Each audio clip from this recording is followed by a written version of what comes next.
nous avons été alertés par plusieurs habitants de la commune concernant la sécurité des piétons, notamment celle des écoliers, sur une partie de la rue des Cours.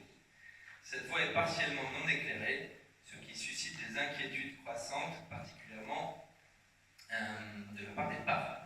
En effet, avec l'arrivée de la période hivernale et le rallongement des heures de nuit, les piétons, y compris les enfants, doivent emprunter cette rue dans l'obscurité, augmentant ainsi le risque d'accident malgré les précautions prises par chacun.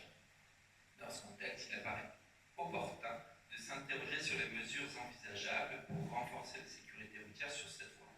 Nous souhaiterions donc savoir s'il est prévu d'installer un balisage lumineux, un éclairage public supplémentaire ou tout autre dispositif visant à sécuriser le déplacement des piétons sur cette rue et d'autres voies similaires de la commune. Une campagne de sensibilisation des usagers de la route pourrait aussi être menée, en particulier à l'approche de la saison hivernale. Donc, il n'est pas prévu d'installer d'éclairage public supplémentaire, un balisage lumineux sur cette portion de voie. On rappelle d'ailleurs que la collectivité est engagée dans une démarche de sobriété énergétique et on trouve d'ailleurs assez surprenant que ceux qui font le chantre de la défense de l'environnement proposent d'augmenter l'éclairage public qui, on le sait aussi, nuit à la biodiversité. Alors je crois que ça vaut le coup de faire un petit décodage sur la rhétorique employée par Monsieur le maire lors de cette réponse. Déjà, il faut bien comprendre que les questions préalables écrites, c'était le cas ici, sont envoyées plusieurs jours à l'avance et qu'elles ne sont traitées qu'en tout de fin du conseil, sans possibilité pour celui ou celle qui a posé les questions de contre-argumenter, de répondre ou de donner des précisions supplémentaires. Donc là, on a typiquement une rhétorique du contrôle qui est exercée. Alors ce sont les règles du conseil municipal. Le maire a totalement le droit de faire ce qu'il veut. Toujours est-il qu'il maîtrise le tempo et l'interprétation des débats sur cette partie-là. Ce qui instaure une pratique unilatérale qui crée, à mon sens, un certain déséquilibre dans la transparence et la tenue du débat démocratique.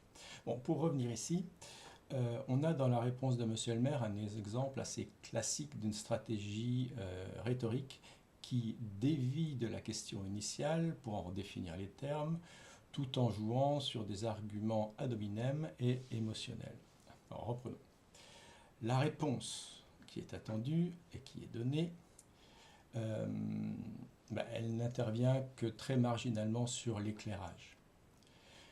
Donc la réponse c'est non pour l'éclairage demandé, mais les autres suggestions sont assez rapidement évacuées et le maire ne cherche pas à justifier plus avant. Bon, cela dit, c'est son choix, il en a le droit, la possibilité, il aurait pu s'arrêter là. Mais là où ça devient un petit peu problématique, c'est qu'il enchaîne avec un argument de la sobriété. Alors certes, la sobriété, c'est connexe à l'éclairage, mais c'est surtout distinct de la question.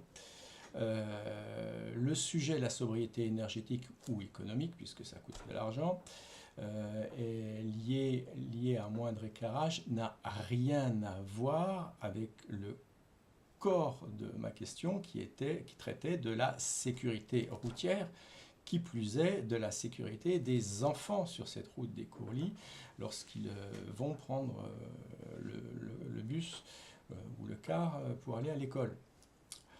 Alors vient ensuite l'argumentation ad hominem, c'est-à-dire une argumentation qui vise à m'attaquer, voire à me discréditer sur une supposée incohérence, une contradiction dans mes positions et engagements politiques.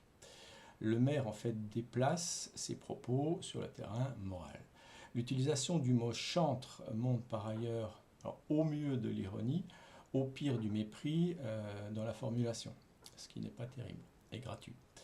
La question de l'environnement n'était pas le sujet de ma question, mais puisque cet argument a été évoqué, je souhaite clarifier ma position générale. Alors on me qualifie parfois, voire souvent, de défenseur de l'environnement ou d'écologiste. Certes, si je partage des préoccupations pour notre cadre de vie et notre biodiversité, je ne me définis pas prioritairement par ces étiquettes.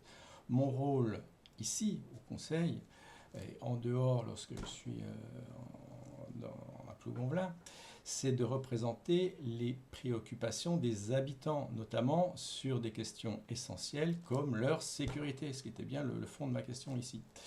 Dans le cas spécifique de la rue des Courlis, il me semble regrettable que la discussion ait dérivé vers un supposé choix entre sobriété énergétique, biodiversité et sécurité routière. Ces enjeux sont tout à fait compatibles d'ailleurs et peuvent être abordés de façon complémentaire. Pour les habitants et en particulier les parents concernés, la priorité quand même ici reste la sécurité des piétons et des enfants. La réponse donnée lors du Conseil aurait pu se limiter à un refus clair et justifié, sans introduire de jugement ou de déviation qui n'apportent rien au débat.